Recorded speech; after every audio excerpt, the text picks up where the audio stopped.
ನಮಸ್ಕಾರ. ಧ್ವನಿ ಸಮಾಚಾರಕ್ಕೆ ಸ್ವಾಗತ. ನಾನು ರಶ್ಮಿತಾ. ಮೊದಲಿಗೆ ಮುಖ್ಯಾಂಶಗಳು. ಭಯೋತ್ಪಾದಕ ಚಟುವಟಿಕೆಗಳ ಮತ್ತು ಉಗ್ರಗಾಮಿಗಳ ವಿರುದ್ಧ ಹೋರಾಟದಲ್ಲಿ ಭಾರತ ಅಗ್ರಪಂಕ್ತಿಯಲ್ಲಿ.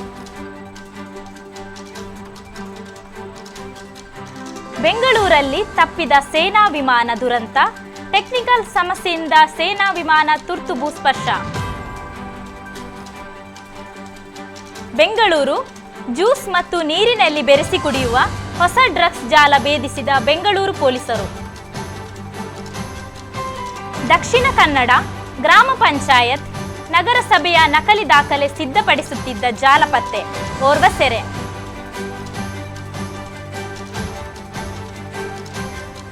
ನಾದಪುರಂನಲ್ಲಿ ವಿವಾಹಿತ ಮಹಿಳೆ ಅಶ್ವತಿ ನೆರೆಮನೆಯ ಸ್ನಾನಗೃಹದಲ್ಲಿ ಶವವಾಗಿ ಪತ್ತೆಯಾಗಿದ್ದಾಳೆ. ಟೋಪಿ ಧರಿಸಿದ್ದ ಬಿಎಂಟಿಸಿ ಕಂಡಕ್ಟರ್ಗೆ ಪ್ರಶ್ನಿಸಿದ ಮಹಿಳೆ, ವಿಡಿಯೋ ವೈರಲ್. ಮಂಗಳೂರು ಕೋಮು ಸೌಹಾರ್ದಕ್ಕೆ ಧಕ್ಕೆ. 21 ಪ್ರಕರಣಗಳು ದಾಖಲು. ಮಂಗಳೂರು ಏಕರೂಪ ನಾಗರಿಕ ಸಂಹಿತೆಗೆ ಕ್ರೈಸ್ತರ ವಿರೋಧ. ಬಿಂದಿ ಇಟ್ಟು ಶಾಲೆಗೆ ಬಂದ ವಿದ್ಯಾರ್ಥಿನಿ ತಳ್ಳಿದ ಟೀಚರ್, ಬದುಕು ಅಂತ್ಯಗೊಳಿಸಿದ ಬಾಲಕಿ. ಕಾಡು ಪ್ರಾಣಿ ಬೇಟೆ ವಿರುದ್ಧ ಅರಣ್ಯಾಧಿಕಾರಿಗಳ ಕಾರ್ಯಾಚರಣೆ. ಮಾಂಸವಶ. ಕಾಸರಗೋಡು ಬಸ್ ಕಂಟೈನರ್ ಲಾರಿ ಡಿಕ್ಕಿ. ಕೆಲ ದಿನಗಳ ಹಿಂದಷ್ಟೇ ವಿದೇಶದಿಂದ ಬಂದಿದ್ದ ಯುವಕ ಮೃತ್ಯು. ಮಂಜೇಶ್ವರ ಜಿಲ್ಲೆಯಲ್ಲಿ ಅತ್ಯುತ್ತಮ ಪೊಲೀಸ್ ಠಾಣೆ.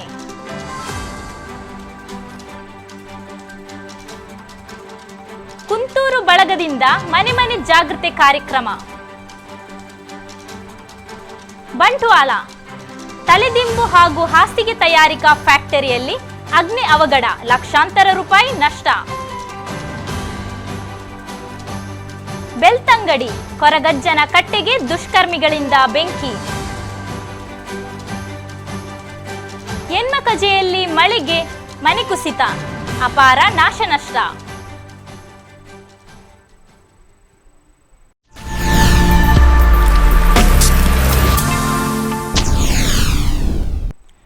ಭಯೋತ್ಪಾದಕ ಚಟುವಟಿಕೆಗಳ ಮತ್ತು ಉಗ್ರಗಾಮಿಗಳ ವಿರುದ್ಧ ಹೋರಾಟ ನಡೆಸಲು ಭಾರತ ಅಗ್ರಪಂಕ್ತಿಯಲ್ಲಿ ನಿಲ್ಲುತ್ತದೆ ಎಂದು ರಾಷ್ಟ್ರೀಯ ಭದ್ರತಾ ಸಲಹೆಗಾರ ಅಜಿತ್ ದೋವಲ್ ತಿಳಿಸಿದ್ದಾರೆ.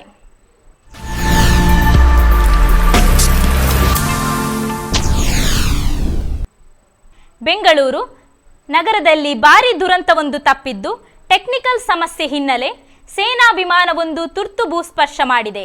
ಈ ವಿಮಾನವು HALನಿಂದ ಟೇಕ್ ಆಫ್ ಆಗಿತ್ತು.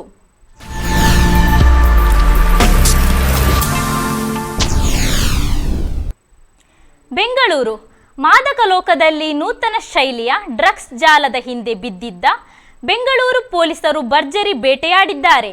ಜ್ಯೂಸ್ ಮಾದರಿಯಲ್ಲಿ ರೆಡಿ ಆಗ್ತಿರುವ ಮಾದಕ ಪಾನೀಯ ನೀರಿನಲ್ಲಿ ಬೆರೆಸಿ ಕುಡಿದರೆ ಕಿಕ್ಕೇರಿಸುವ ಡ್ರಗ್ಸ್ ಜಾಲದ ಸದಸ್ಯನೋರ್ವ ವಿವಿಪುರ ಪೊಲೀಸರ ಬಳಿಗೆ ಬಿದ್ದಿದ್ದಾನೆ. ರಾಜಸ್ಥಾನ್ ಮೂಲದ ಗುನಂ ಸಿಂಗ್ ಬಂಧಿತ ಆರೋಪಿಯಾಗಿದ್ದಾನೆ. ಖಚಿತ ಮಾಹಿತಿ ಮೇರೆಗೆ ಆರೋಪಿಯ ಗೋದಾಮಿನ ಮೇಲೆ ದಾಳಿ ನಡೆಸಿದ ಪೊಲೀಸರು 55 kg ತೂಕದ 60 ಲಕ್ಷ ಮೌಲ್ಯದ ಮಾದಕ ವಸ್ತುವನ್ನು ವಶಕ್ಕೆ ಪಡೆದುಕೊಂಡಿದ್ದಾರೆ.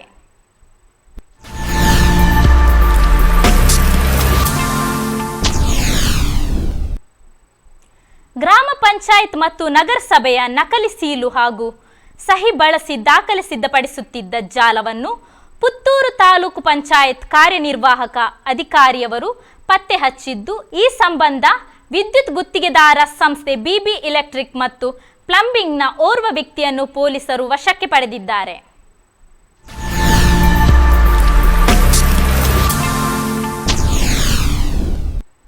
ಮಂಗಳವಾರ ಬೆಳಗ್ಗೆ ಅಶ್ವತಿ ಮೋಹನ್ ಮಾಸ್ಟರ್ ಅವರ ಫ್ಲಾಟ್ನ ಬಾವಿಯ ಪಕ್ಕದ ಸ್ನಾನಗೃಹದಲ್ಲಿ ನೇಣು ಬಿಗಿದ ಸ್ಥಿತಿಯಲ್ಲಿ ಪತ್ತೆ.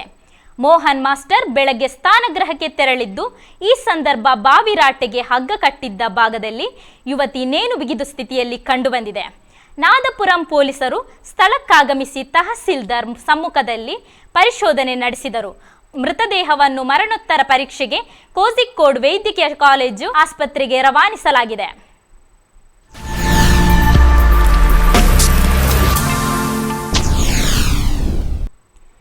ಬಿಎಂಟಿಸಿ ಬಸ್ನಲ್ಲಿ ಕಂಡಕ್ಟರ್ ಆಗಿರುವ ಮುಸ್ಲಿಂ ವ್ಯಕ್ತಿ ಕರ್ತವ್ಯದ ವೇಳೆ ಹಸಿರು ಬಣ್ಣದ ಟೋಪಿ ಧರಿಸಿ ಕಾರ್ಯನಿರ್ವಹಿಸುತ್ತಿದ್ದರು. ಇದನ್ನು ಮಹಿಳೆಯೊಬ್ಬರು ಪ್ರಶ್ನಿಸಿರುವ ವಿಡಿಯೋ ಸೋಷಿಯಲ್ ಮೀಡಿಯಾದಲ್ಲಿ ವೈರಲ್ ಆಗಿದೆ. ಸರ್, ನಿಮ್ಮ ಯೂನಿಫಾರ್ಮ್ ಅಲ್ಲಿ ಇದು ಟೋಪಿ ಹಾಕೋದಿದೆಯಾ?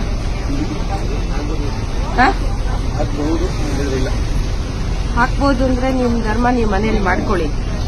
ಯೂನಿಫಾರ್ಮ್ ಅಲ್ಲಿ ಇಲ್ಲ ಅಂದ್ಮೇಲೆ ಹಾಕ್ಬಾರ್ದು. ಇದೆಯಾ ಇಲ್ವಾ ನಿಮ್ ಪ್ರಕಾರ? ಸುಮಾರು ವರ್ಷದಿಂದ ಹಾಕೋದು ಬೇರೆ. ನಿಮ್ ಧರ್ಮ ನಿಮ್ ಮನೇಲಿ ಮಾಡ್ಕೊಳ್ಳಿ, ಯಾರ್ದು ಅಭ್ಯಂತರ ಇಲ್ಲ. ಯೂನಿಫಾರ್ಮ್ ಅಲ್ಲಿ ಇದು ಇದೆಯಾ? ನಿಮ್ ಯೂನಿಫಾರ್ಮ್ ಅಲ್ಲಿ ನೀವು ಇದೆಲ್ಲ ಹಾಕೊಳ್ಳೋದಿದೆಯಾ? ನೀವು ಸರ್ಕಾರಿ ನೌಕರರು ಇದ್ದೀರಿ, ನಿಮ್ ಯೂನಿಫಾರ್ಮ್ ಪ್ರಕಾರ ನೀವು ಇದನ್ನ ಹಾಕೋಬಹುದಾ? ಅಲ್ಲ, ಅಬ್ಜೆಕ್ಷನ್ ಅಲ್ಲ, ಅದು ಕಾನೂನು ಪಾಲನೆ ಮಾಡೋದು ಸರ್ಕಾರಿ ನೌಕರರ ಕೆಲಸ. ಅದು ನಿಮ್ ಕಾನೂನಲ್ಲಿ ಇದೆಯಾ ಅಷ್ಟೇ ಕೇಳ್ತಾರಲ್ಲ. ಇದೆ ಅಂದ್ರೆ ನಮ್ದು ಅಬ್ಜೆಕ್ಷನ್ ಇಲ್ಲ. ಯಾರ ಗಮನಕ್ಕೆ? ನಿಮ್ MD ಅವ್ರ ಗಮನಕ್ಕೆ ತರಬೇಕಾ ನಾವು? ಅಲ್ಲ, ನಾನು ಅದಕ್ಕೆ ವಿಡಿಯೋ ಮಾಡ್ಕೊತಾ ಇದ್ದೀನಿ. ಇವಾಗ ಇದಿದೆ ಅಂತ ಇಲ್ಲ ಅಂತ ನಿಮ್ ಪ್ರಕಾರ? ಅಲ್ಲ, ನಿಮ್ ಪ್ರಕಾರ ಇದೆಯಾ ಇಲ್ವಾ? ನೀವ್ ಹಾಕೋದೇ ಕಾನೂನಲ್ಲ, ಇದೆಯಾ ಇಲ್ವಾ ಅಷ್ಟೇ ನಾವು ಕೇಳ್ತೀವಿ. ಕಾನೂನಲ್ಲಿ ಇದೆ ಅಂದ್ರೆ ನಮ್ದು ಅಭ್ಯಂತರ ಇಲ್ಲ. ಇರಬಹುದು, ಬೇಡ ನಿಮ್ಗೆ ಗೊತ್ತಿಲ್ಲ ಅಂದ್ರೆ ತೆಗೆದ್ಬಿಡಿ, ಚೇಂಜ್ ಮಾಡ್ಕೊಳ್ಳಿ. ಗೊತ್ತಿಲ್ಲ ಅಂದ್ರೆ ತೆಗೀರಿ. ಇವಾಗ ಹಾಗಾದ್ರೆ ತೆಗೆದ್ಬಿಡಿ. ಈಗ ನಿಮ್ ಮನೇಲಿ ಹಾಕೊಳ್ಳಿ, ನಿಮ್ ಮಸೀದಿಯಲ್ಲಿ ಹಾಕೊಳ್ಳಿ, ನಾವು ಬೇಡ ಅನ್ನಲ್ಲ. ಇಲ್ಲ ಇಲ್ಲ, ಬೇಡ. ಕಾನೂನು ಅಂದ್ಮೇಲೆ ಎಲ್ರಿಗೂ ಒಂದೇ, ನಿಮ್ದು ಬೇರೆ ನಮ್ದು ಬೇರೆ ಅಲ್ಲ. ತೆಗೆದ್ಬಿಡಿ, ಈಗ ತೆಗೆದ್ಬಿಡಿ ಸರ್. ಸರ್ಕಾರಿ ಸೇವೆಯಲ್ಲಿರುವಾಗ ಸರ್ಕಾರವೇ ಸಮವಸ್ತ್ರ ನೀಡುತ್ತದೆ, ಅದರಲ್ಲಿ ಈ ಹಸಿರು ಟೋಪಿ ಕೂಡ ಭಾಗವಾಗಿದೆ ಎಂದು ಪ್ರಶ್ನೆ ಮಾಡಿದ್ದಾರೆ.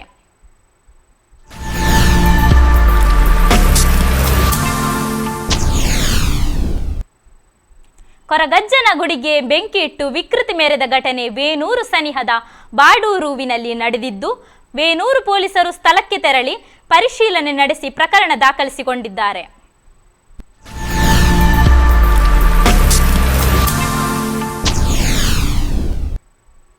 ಮಂಗಳೂರು ನಗರ ಪೊಲೀಸ್ ಕಮಿಷನರ್ ವ್ಯಾಪ್ತಿಯಲ್ಲಿ ಕೋಮು ಸೌಹಾರ್ದಕ್ಕೆ ಧಕ್ಕೆ ತರುವ 21 ಪ್ರಕರಣಗಳು ದಾಖಲಾಗಿದ್ದು, ಸೌಹಾರ್ದತೆ ಕೆಡಿಸುವವರ ವಿರುದ್ಧ ಕಠಿಣ ಕ್ರಮ ಕೈಗೊಳ್ಳಲು ಪೊಲೀಸ್ ಇಲಾಖೆ ಮುಂದಾಗಿದೆ. ಸಮಾಜದ ಸ್ವಾಸ್ಥ್ಯ ಕದಡುವ ಈ ಆರೋಪಿಗಳ ವಿರುದ್ಧ ಕಠಿಣ ಕ್ರಮ ಕೈಗೊಳ್ಳಲಾಗುವುದು ಎಂದು ನಗರ ಪೊಲೀಸ್ ಆಯುಕ್ತ ಕುಲದೀಪ್ ಕುಮಾರ್ ಜೈನ್ ಎಚ್ಚರಿಕೆ ನೀಡಿದ್ದಾರೆ. ಸಾಮಾಜಿಕ ಜಾಲತಾಣಗಳಾದ ವಾಟ್ಸಪ್, ಫೇಸ್ಬುಕ್, ಇನ್ಸ್ಟಾಗ್ರಾಮ್, ಟ್ವಿಟ್ಟರ್ಗಳಲ್ಲಿ ಧರ್ಮಗಳ ವಿಚಾರದಲ್ಲಿ ಕೋಮು ಸೌಹಾರ್ದಕ್ಕೆ ಧಕ್ಕೆ ತರುವಂತಹ ಅಂಶಗಳ ಸಂದೇಶವನ್ನು ಪೋಸ್ಟ್ ಮಾಡುವುದು, ಫಾರ್ವರ್ಡ್ ಮಾಡುವುದು ಶಿಕ್ಷಾರ್ಹವಾಗಿದೆ. ಕಳೆದೊಂದು ತಿಂಗಳ ಅವಧಿಯಲ್ಲಿ 21 ಪ್ರಕರಣ ದಾಖಲಾಗಿದೆ.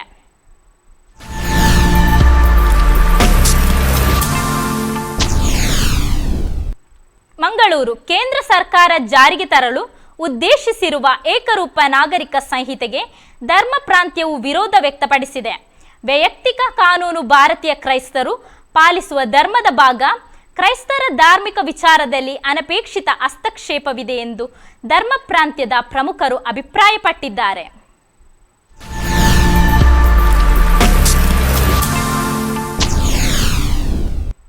ಜಾರ್ಖಂಡ್ನ ವಲಯದಲ್ಲಿ ಖಾಸಗಿ ಶಾಲೆಗೆ ವಿದ್ಯಾರ್ಥಿನಿ ಬಿಂದಿ ಇಟ್ಟು ಬಂದದ್ದಕ್ಕೆ ಕೆರಳಿದ ಟೀಚರ್ ವಿದ್ಯಾರ್ಥಿಯನ್ನು ಹಿಗ್ಗಾಮುಗ್ಗಾ ಥಳಿಸಿ ಶಾಲೆಯಿಂದ ಹೊರಗೆ ಹಾಕಿದ್ದಾರೆ. ತೀವ್ರ ನೊಂದ ವಿದ್ಯಾರ್ಥಿನಿ ಬದುಕೆ ಅಂತ್ಯಗೊಳಿಸಿದ್ದಾಳೆ.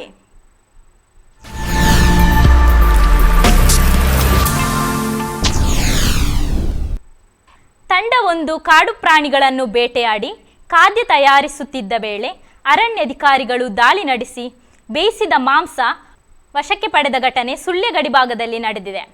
ಕೊಡಗು ಸಂಪಾಜೆ ವಲಯದ ಮೀಸಲು ಅರಣ್ಯದಲ್ಲಿ ಕಾಡು ಪ್ರಾಣಿಗಳನ್ನು ಭೇಟಿ ನಡೆಯುತ್ತಿರುವ ಹಿನ್ನೆಲೆಯಲ್ಲಿ ಅರಣ್ಯಾಧಿಕಾರಿಗಳು 3 ಆರೋಪಿಗಳ ಮನೆಗಳಿಗೆ ದಾಳಿ ಮಾಡಿ ಮಾಂಸ ಮತ್ತು ಕೋವಿಗಳನ್ನು ವಶಪಡಿಸಿಕೊಂಡಿದ್ದಾರೆ.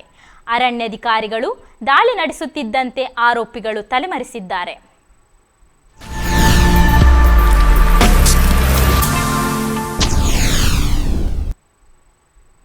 ಕಣ್ಣೂರು ತಲಶ್ಶೇರಿ ರಾಷ್ಟ್ರೀಯ ಹೆದ್ದಾರಿಯಲ್ಲಿ ಮಿನಿ ಕಂಟೈನರ್ ಲಾರಿಗೆ ಟೂರಿಸ್ಟ್ ಬಸ್ ಡಿಕ್ಕಿ ಹೊಡೆದು ಬಸ್ ಪ್ರಯಾಣಿಕ ಮೃತಪಟ್ಟ ಘಟನೆ ನಡೆದಿದೆ. ಮೃತ ವ್ಯಕ್ತಿ ಕಾಞಂಗಾಡಿನ ಅಹಮದ್ ಸಾಬಿಕ್ ಎಂದು ಗುರುತಿಸಲಾಗಿದೆ. ಈ ಅವಘಡದಲ್ಲಿ ಓರ್ವ ಮಹಿಳೆ ಗಂಭೀರ ಗಾಯವಾಗಿದ್ದು ಚಿಕಿತ್ಸೆ ನೀಡಲಾಗುತ್ತಿದೆ. 2 ವಾಹನಗಳ ಚಾಲಕರು ಸೇರಿ 24 ಮಂದಿ ಗಾಯಗೊಂಡಿದ್ದಾರೆ.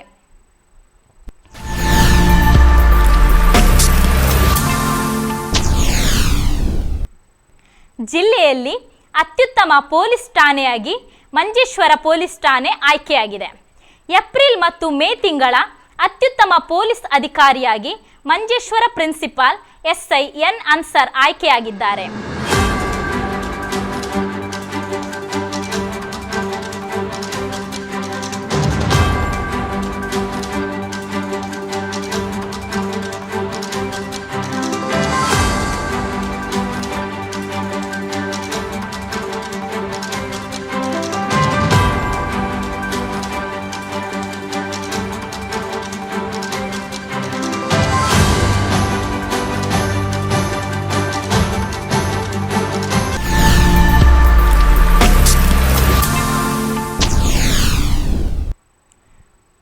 ಮಂಜೇಶ್ವರ ಗ್ರಾಮ ಪಂಚಾಯತ್ ವ್ಯಾಪ್ತಿಯಲ್ಲಿ ತ್ಯಾಜ್ಯ ನಿರ್ಮೂಲನೆಗೆ ಪೂರ್ಣ ಪ್ರಮಾಣದ ಪರಿಹಾರವನ್ನು ಕಂಡುಕೊಳ್ಳಲು ಸಾಧ್ಯವಾಗದಿದ್ದರೂ ಹಸಿರು ಕರ್ಮ ಸೇನೆಯ ಕಾರ್ಯಕರ್ತರು ಮನೆ ಮನೆಗೆ ತೆರಳಿ ಶುಲ್ಕ ಪಡೆದು ಪ್ಲಾಸ್ಟಿಕ್ ತ್ಯಾಜ್ಯ ನಿರ್ಮೂಲನೆಗೆ ಜಾಗೃತಿ ಮೂಡಿಸಿದರು.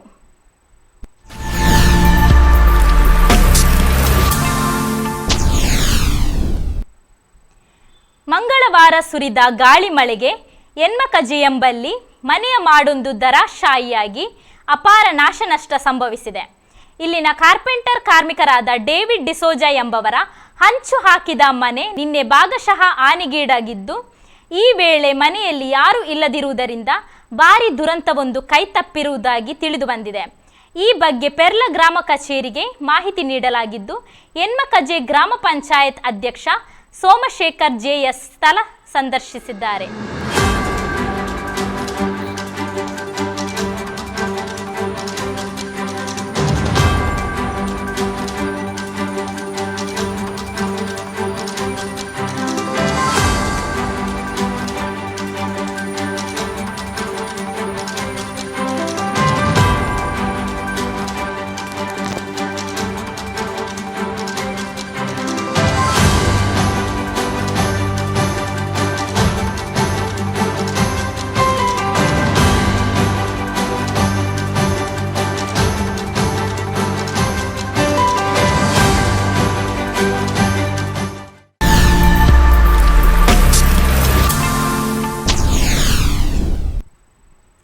ಬಂಟ್ವಾಳ ಸಜೀಪ ಎಂಬಲ್ಲಿ ತಲೆದಿಂಬು ಹಾಗೂ ಹಾಸಿಗೆ ತಯಾರಿಕಾ ಫ್ಯಾಕ್ಟರಿಗೆ ಬೆಂಕಿ ತಗುಲಿ ಲಕ್ಷಾಂತರ ರೂಪಾಯಿ ನಷ್ಟ ಸಂಭವಿಸಿದೆ. ಈ ಫ್ಯಾಕ್ಟರಿ ಸಜೀಪದ ಲತೀಫ್ ಅವರಿಗೆ ಸೇರಿದ್ದು, ಸ್ಥಳಕ್ಕೆ ಅಗ್ನಿಶಾಮಕ ದಳದವರು ಆಗಮಿಸಿ ಬೆಂಕಿ ನಂದಿಸುವ ಕಾರ್ಯದಲ್ಲಿ ಮುಂದಾದರು.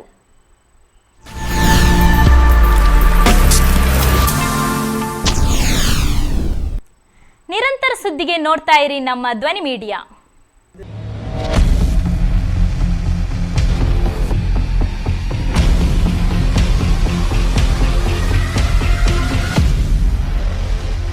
ಧ್ವನಿ ಮೀಡಿಯಾ, ನಿಮ್ಮ ಧ್ವನಿಗೆ ನಮ್ಮ ಧ್ವನಿ.